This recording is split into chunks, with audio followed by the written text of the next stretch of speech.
नमस्कार मित्रों। हम पढ़ रहे हैं राष्ट्रीय शिक्षा नीति, जो कि आपके रीट के जो नया पाठ्यक्रम है, रीट प्री L1 और L2, और ये निश्चित रूप से आगे रीट मेंस में भी रहना है। तो नई शिक्षा नीति जो है मानव संसाधन विकास मंत्रालय के द्वारा जारी की गई 180 पेज के लगभग की एक PDF है, जिसमें आप देख पा रहे हैं कि सीधे सीधे टॉपिक है और पांचवा यहाँ टॉपिक दे रखा है शिक्षक। और क्वेश्चन अधिकृत स्रोत हम देख रहे हैं, क्वेश्चन यहीं से बनने हैं और क्वेश्चन बनाने वाला जो एग्जामिनर है वो L1 और L2 के लिए लगभग 5 और 5 10 क्वेश्चन यहाँ से बनाएगा। 5 से 6 क्वेश्चन एक एग्जाम के लिए। और सीधे ही हम इसी को पढ़ रहे हैं ताकि वो भाषा जो है उस भाषा को आप जो है समझ सको। और ये आपके पाठ्यक्रम में नया जोड़ा गया था, शिक्षक। देखो, ये बुनियादी साक्षरता संख्या ज्ञान हमने पढ़ लिया, प्रारंभिक बाल्यावस्था हमने पढ़ ली, स्कूलों में पाठ्यक्रम और शिक्षण शास्त्र हमने पढ़ लिया। अब हम पढ़ रहे हैं ये, हाँ, स्कूलों में पाठ्यक्रम और शिक्षण शास्त्र ये हम पढ़ने वाले हैं इस क्लास में। फिर हम पढ़ेंगे शिक्षक। तो पूरा जो है ना हू बहू कैसे कैसे हैं वो आपको करवा रहा हूँ मैं। और एग्जामिनर अगर आसान क्वेश्चन बनाएगा तो वो सीधा सीधा कहीं उठा लेगा। और अगर मान लो थोड़ा सा डीप इसको, अब जितनी आप यापन मेहनत कर रहे हैं इसको एक एक लाइन को पढ़ के, थोड़ी वो मेहनत करेंगे, एक दो क्वेश्चन डीप बनाएंगे, तो ये पूरा पढ़ा हुआ डीप पढ़ा हुआ फायदा मिलेगा। और हाईलाइट कर रखा है उससे ही सीधे सीधे क्वेश्चन बन जाते हैं। तो शुरू करते हैं हम अगली कड़ी को। तो यहां तक हमने पढ़ लिया था नैतिक शिक्षा का भी। अब है अगला 4.29 कि जो पाठ्यक्रम है उसमें मजबूत भारतीय और स्थानीय संदर्भ देने का प्रयास किया जाएगा। भारतीय परंपराओं का तो संदर्भ होगा ही, क्योंकि राष्ट्रीय पाठ्यक्रम है। स्थानीय का मतलब हो गया लोकल परंपराएं। जैसे मान लो कई बार आप NCERT की किताबों में भी कई बार क्या है अभी दे रखा, जैसे राजस्थान में अमृता देवी बिश्नोई का जो बलिदान है उसका। कई बार आप जो चिपको आंदोलन के बारे में पढ़ते हैं, कई बार आप कोई तमिलनाडु आदि का कुछ पढ़ते हैं। तो कहने का मतलब किसी क्षेत्र के कोई लोकल एरिया की भी कोई खास घटना है उसको भी दिया जाएगा, ताकि एक बच्चों में एक राष्ट्रीय स्तर की समझ विकसित हो सके। इस प्रकार से साथ ही देखो, सीखने के स्वदेशी और पारंपरिक तरीके।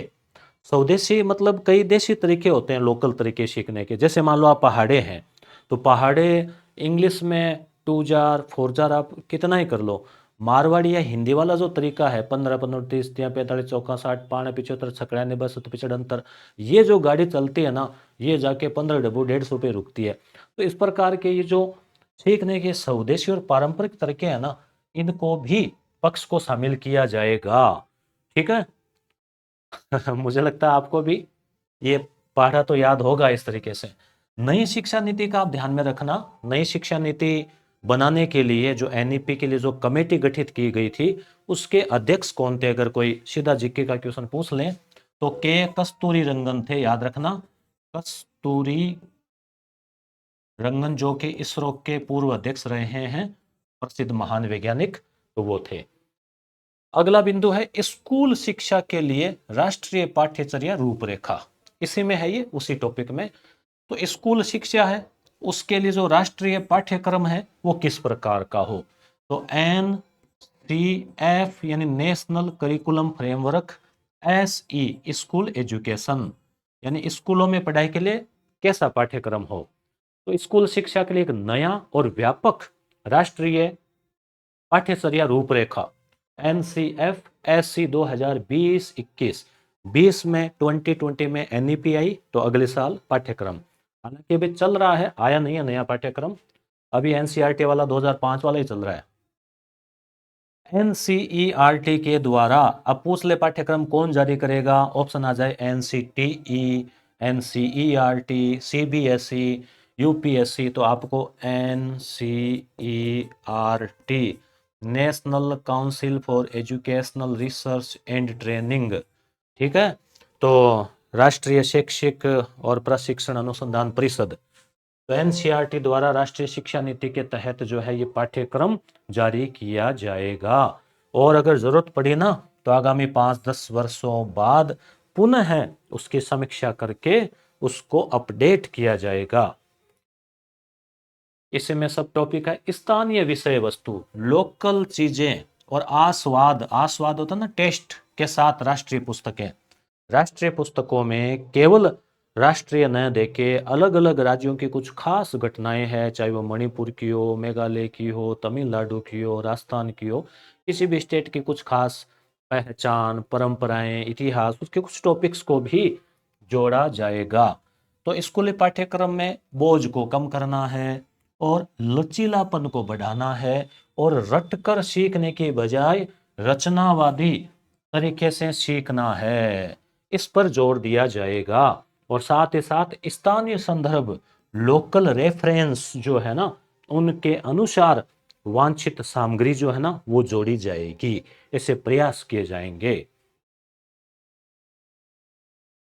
देखो अब पुस्तकों के अनेक सेट होंगे जिसमें अपेक्षित राष्ट्रीय और स्थानीय सामग्री शामिल होगी। बहुत अच्छी बात है, देखो क्या होता है, देखते हैं आगे।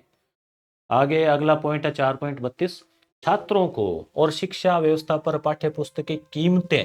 देखो किताबें भी काफी महंगी पड़ती है, ठीक है, तो उसको कम करने के लिए क्या किया जाएगा, पाठ्य पुस्तकों को न्यूनतम संभव लागत, उत्पादन और मुद्रण मतलब छापना की लागत पर मुहैया करवाया जाएगा। वैसे राजस्थान में आरएसटीबी है, Rajasthan state text book board, Jaipur में, वो भी यही है, नो प्रॉफिट नो लॉस के ऊपर किताबें छापता है। फिर भी कागज महंगा हो गया है और किताबें महंगी पड़ रही है, तो सरकार इस पर भी प्रयास करेगी। साथ ही जो राज्य है वो अपने स्वयं का जो पाठ्यक्रम भी तैयार कर सकते हैं। क्यों? क्योंकि शिक्षा जो है वो समवर्ती सूची का विषय है, उस पर केंद्र भी कानून बना सकता है, राज्य भी बना सकता है। फिर भी ये कह रही है नई शिक्षा नीति कि जहां तक संभव हो एनसीईआरटी वाला पाठ्यक्रम ही रखें।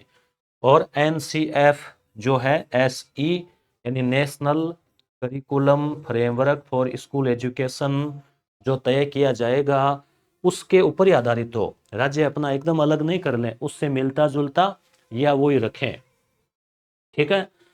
साथ ही किताबों को सभी क्षेत्रीय भाषाओं में भी उपलब्ध करवाने का प्राथमिकता रहेगी, गुजराती, पंजाबी, तमिल, असम, उड़िया जो भी जितने भी है। और साथ ही साथ पाठ्य पुस्तकों को, अब ऑनलाइन का ज़माना है तो डाउनलोड पीडीएफ है ना, दीक्षा ऐप के ऊपर है, एनसीईआरटी पे है, बीएसईआर बोर्ड पे है, डाउनलोड कर लो, प्रिंट कर लो। अलग अलग पाठ भी है, कोई पाठ चाहिए ऑनलाइन पढ़ लो, हाईलाइट कर लो, सब सुविधा है। यही है, आगे है विद्यार्थियों के विकास के लिए आकलन में आमूलचूल परिवर्तन। अब विद्यार्थी का विकास हो सके उसके लिए आकलन होता है, आकलन जानते हो ना, इवेल्युएशन, मूल्यांकन, कि भाई बालक कितना सीख रहा है, इसीलिए तो परीक्षा होती है, टेस्ट होता है, अर्धवार्षिक, वार्षिक होती है, अभी ये पैटर्न है। तो इसमें कह रहे हैं कि और परिवर्तन करेंगे, अभी जो चल रहा है ना वो थोड़ा सा जटिल है, उसको और सरल और व्यापक बनाएंगे। क्या करेंगे, क्या प्लानिंग है, देखो प्लानिंग ये है कि हमारी जो स्कूल शिक्षा प्रणाली है ना उसमें आकलन का उद्देश्य अभी है योगात्मक, योग का मतलब जोड़ना, टोटलिंग, कितने परसेंटेज आए, ओ बस इतने ही आए, 70 ही आए, उसके तो 90 आए, 90 आए, अरे 95 आते तो जिला टॉप कर जाते। तो परसेंटेज योगात्मक आकलन पर ज्यादा फोकस है, जो मुख्य रूप से रट कर याद करने के कौशल को ही जांचता है कि कितना आपने रट लिया और वहां जाके छाप दिया, ज्ञान ले लिया और वहां जाके उल्टी कर दी, ठीक है। तो उसको हटाकर नियमित रचनात्मक आकलन की ओर ले जाना है, नियमित हो। जैसे अपने सीसीई है ना, राजस्थान में चलता है सतत और कंटिन्यू एंड कंप्रिहेंसिव इवेल्युएशन, इसी प्रकार से है कि नियमित हो, रचनात्मक हो, क्रिएटिविटी भी देखी जाए साथ में, जिसमें अधिक दक्षता आधारित हो, विद्यार्थी सीखें, ठीक है, उनकी उच्चतर स्तरीय दक्षताएं, उनकी जो स्किल है उसका विश्लेषण, तार्किक चिंतन, अवधारणात्मकता, स्पष्टता को जांचता है। देखो वैसे बातें अच्छी है, परंतु हकीकत आज की दुनिया स्थिति में ये भी है कि कई जगह शिक्षकों पे बहुत सारा कार्य का बोझ है, 2-3 शिक्षक है, एक बीएलओ है, एक संस्था प्रधान है, ओसार भी बना रहा है, इतने में डाक आ गई, वो सूचना दी, इतने में बीएलओ का ऑर्डर आ गया, जाके ये करवाओ वो करवाओ, ठीक है। तो बहुत सारे काम होने की वजह से कई चीज़ें प्रैक्टिकल आ नहीं रही है। तो ये चलो ठीक, अच्छी बात है, जहाँ पूरे संसाधन है वहाँ काफ़ी कुछ होगा और प्रयास किया जाएगा तो देखो सोच अच्छी होगी तो काम भी अच्छा होगा। तो ये इस प्रकार से इसमें अगली बात, प्रस्तावित राष्ट्रीय आकलन केंद्र, एक ऐसा राष्ट्रीय आकलन केंद्र भी बनाया जाएगा, जैसे बोर्ड वगैरह होता ना बीएससीआर वैसे, तो जो आकलन करेगा, आकलन का मतलब मूल्यांकन करेगा, NCERT और SCERT, जैसे केंद्र में NCERT है वैसे राज्यों में SCERT होती है। स्टेट काउंसिल, ये नेशनल काउंसिल, ये स्टेट काउंसिल, एजुकेशनल रिसर्च और ट्रेनिंग के लिए। अब राजस्थान में है तो राजस्थान के हिसाब से R हो जाएगा, RSCERT, ठीक है। उदयपुर में है तो एनसीईआरटी और राज्य और केंद्र की जो संस्थाएं हैं ना, ये इनके मार्गदर्शन में जो है ये स्कूल आधारित पाठ्यक्रम में चेंज होगा आकलन में। और जो प्रगति कार्ड आएगा ना, मार्कशीट, उस प्रगति कार्ड को पूरी तरह से नया रूप दिया जाएगा। क्या होगा इसमें, यह कार्ड एक समग्र 360 डिग्री, 360 डिग्री का मतलब क्या हो गया, बहुआयामी, सभी पक्षों को देख रहा है। बालक अगर प्रार्थना अच्छी बोल रहा है, बाल सभा में भाग ले रहा है, खेल गतिविधि में भी है, तो भी उसके अंक जुड़ेंगे, केवल परीक्षा परीक्षा के नहीं जुड़ेंगे। बहुआयामी कार्ड होगा जिसमें प्रत्येक विद्यार्थी का संज्ञानात्मक ज्ञान कितना है, भावात्मक कितना मजबूत है, और उसके अलावा उसमें कोई विशिष्टताएं हैं उनको दिया जाएगा। इसमें स्व मूल्यांकन होगा, खुद बालक अपने आप को कहाँ समझ रहा है, सहपाठी उसको क्या अंक दे रहे हैं, प्रोजेक्ट कार्य, खोज आधारित क्विज, रोल प्ले, भूमिका निर्वहन, बालक भूमिका निर्वहन करते हैं ना, जैसे नाटक वगैरह में, समूह कार्य में क्या है, जैसे मान लो बच्चों ने सामूहिक कार्य किया, समाज सेवा, कोई वृक्षारोपण, पोर्टफोलियो आदि, शिक्षक मूल्यांकन सहित शामिल होंगे, आदि चीजों के भी नंबर जुड़ेंगे। केवल पढ़ लिया, उत्तर लिख दिया, उसके नहीं जुड़ेंगे, ठीक है। तो बहुआयामी हो रहा ना। माता पिता को भी सक्रिय रूप से इसमें शामिल किया जाएगा। छात्रों द्वारा एआई आर्टिफिशियल इंटेलिजेंस आधारित सॉफ्टवेयर का भी विकास और उपयोग जो है, ऐसा कुछ होगा जिसमें ऑनलाइन चीजें रहेगी ताकि माता पिता और सब एक्टिव रह सकें उसमें, ऐसा कुछ प्रयास किया जाएगा। देखो आने वाला टाइम ऑनलाइन का तो रहेगा मित्रों, काफी टाइम, काफी क्या, आप जैसे कंप्यूटर आए, मोबाइल आए, तो ये चीजें कम थोड़ी होगी, इनका इनका उपयोग बढ़ेगा ही, ठीक है। और अच्छा उसमें डिजिटल करने का प्रयास रहेगा संसाधन सरकार का और का, ठीक है। आगे चलते हैं। बोर्ड परीक्षा, ये देखो इंपॉर्टेंट है बोर्ड परीक्षा वाला। तो देखो बोर्ड परीक्षा होती है और एक होती है प्रवेश परीक्षा। प्रवेश परीक्षाएं तो ज्यादातर जैसे कॉलेज में ही होती है, क्यों आरटी में स्कूलों में तो सारा हटा ही दिया है। पहले कई बड़ी स्कूलें भी है ना प्रवेश परीक्षा लेती थी नन्हे मुन्ने बालकों की। तो माध्यमिक स्कूल की जो परीक्षाएं है ना, उनकी वर्तमान प्रकृति और जो परिणाम स्वरूप क्या है, आज कोचिंग संस्कृति, अब मान लो 10वीं में गणित की अंग्रेजी की टेंशन, 12वीं में भी थोड़ी अंग्रेजी की कई बच्चों की रहती है, तो उसके लिए कोचिंग हालांकि अब तो कम हो गई क्योंकि ग्रामर वगैरह काफ़ी हट गई है एनसीईआरटी वाले में। तो और भी जो प्रवेश परीक्षाएं होती है यूनिवर्सिटी की, उनके लिए भी तो उसको क्या होता है, काफ़ी विद्यालय स्तर पर बहुत नुकसान कर रही है। इनके चलते विद्यार्थी अपना कीमती समय सार्थक अधिगम की बजाय परीक्षाओं की तैयारी और अत्यधिक परीक्षा कोचिंग करने में खर्च कर रहे हैं।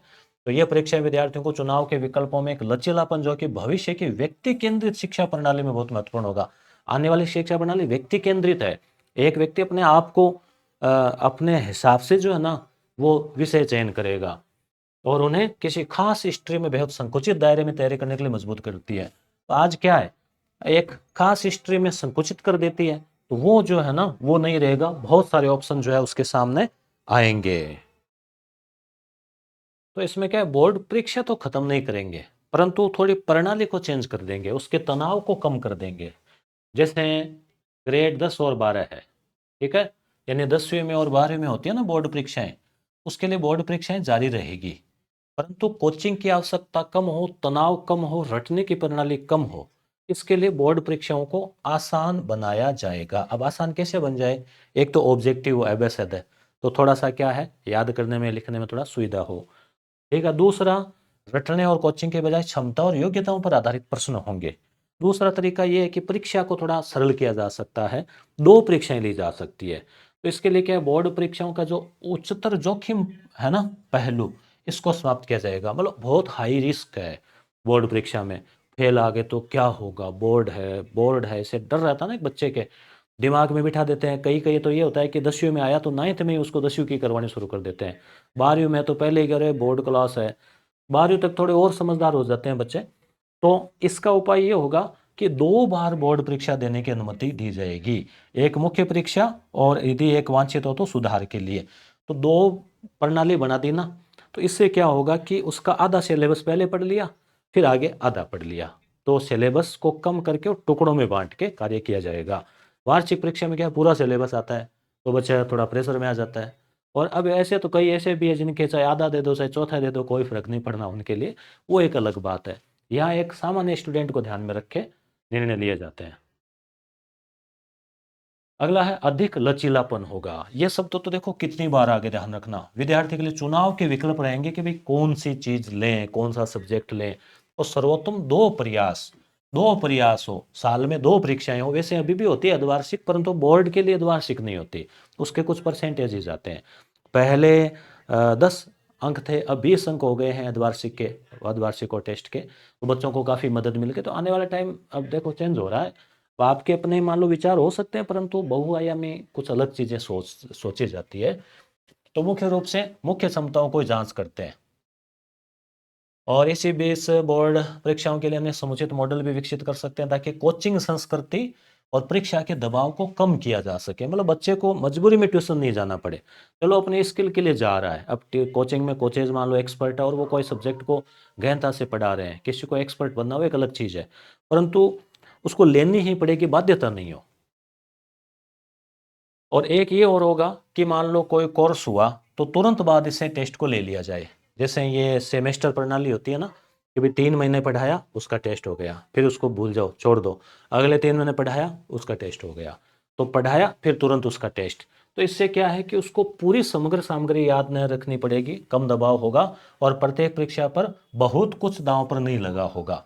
गणित से शुरू करके सभी विषय, क्योंकि अक्सर गणित को ही कठिन मानते हैं बच्चे, ऊपर से जाती है तो उनकी जाती है।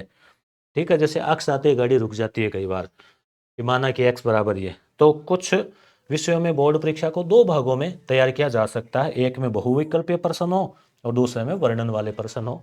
तो ऐसे ये सुझाव है कि इस प्रकार से कुछ किया जाएगा। बोर्ड परीक्षा भी 2 चरणों में होगी। हालांकि बोर्ड हटेगी नहीं, ध्यान रखना।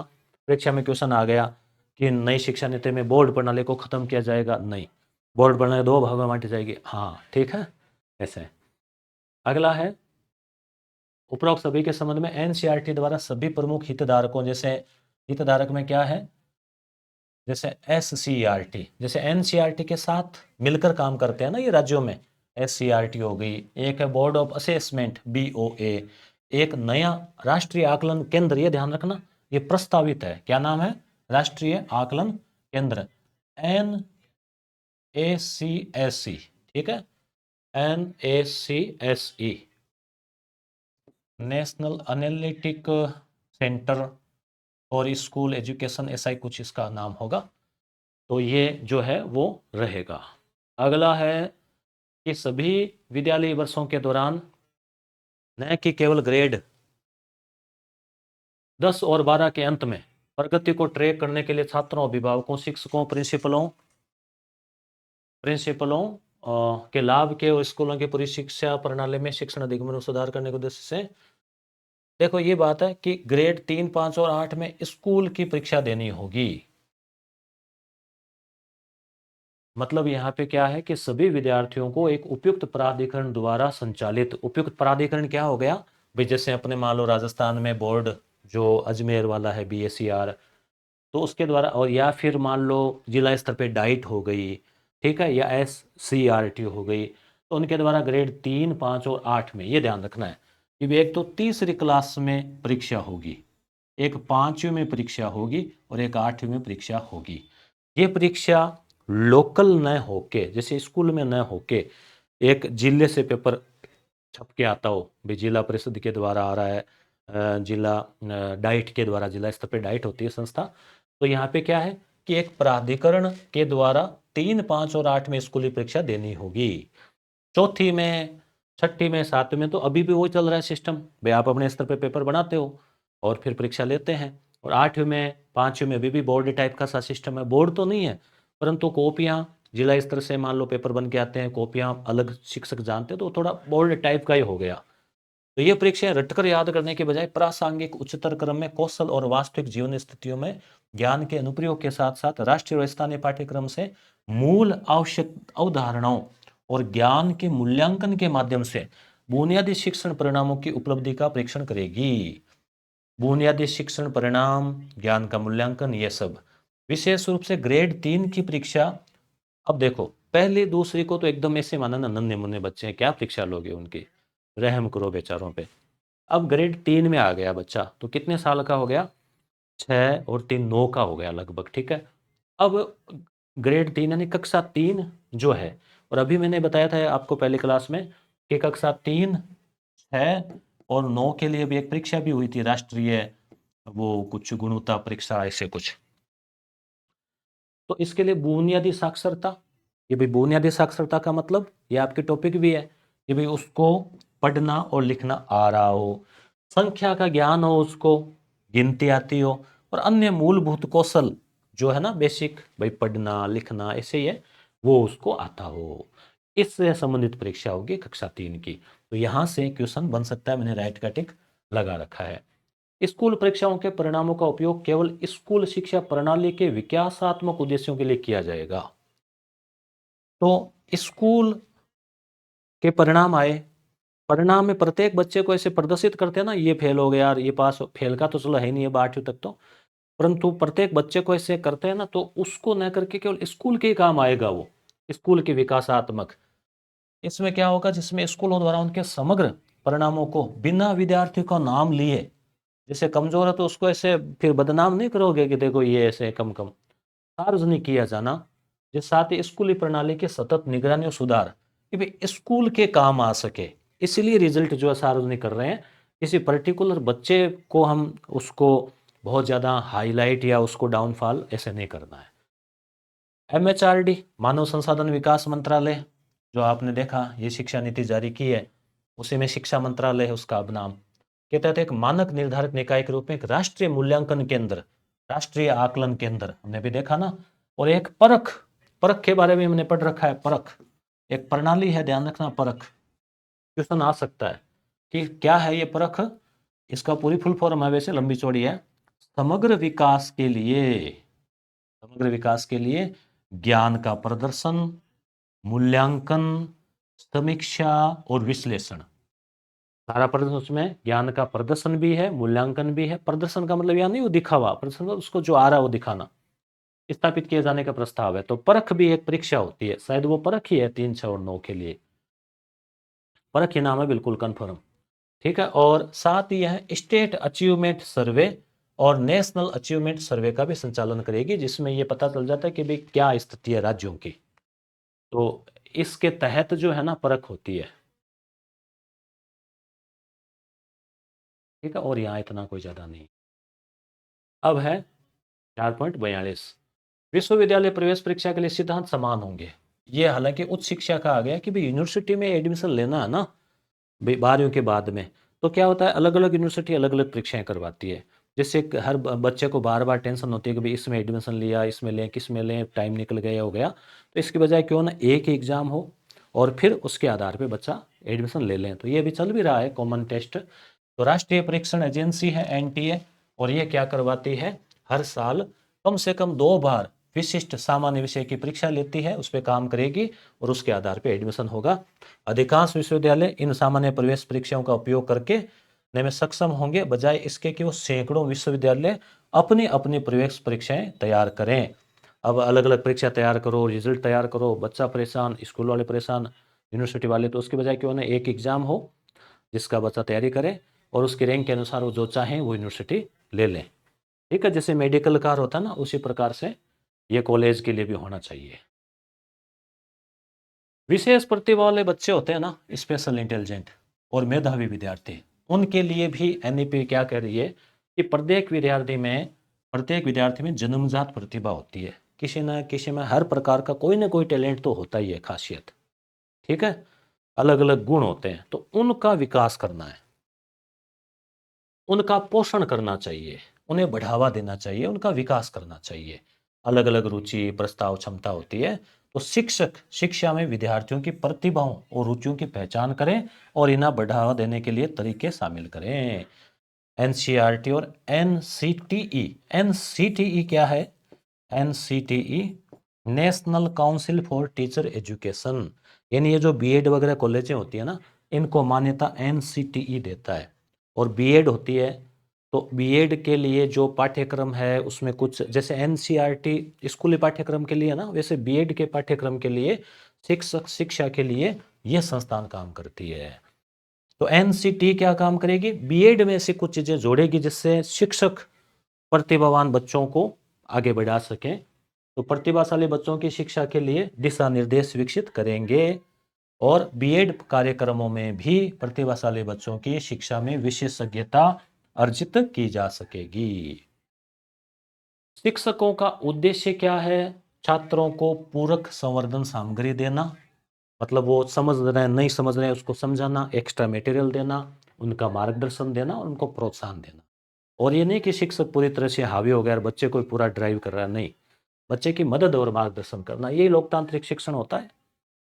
और बच्चों के टैलेंट के आधार पे उनके कुछ ग्रुप्स बनाए जा सकते हैं, फिर उसके आधार पे उसको और आगे बढ़ाया जा सकता है, ब्लॉक स्तर, जिला स्तर, नेशनल स्तर।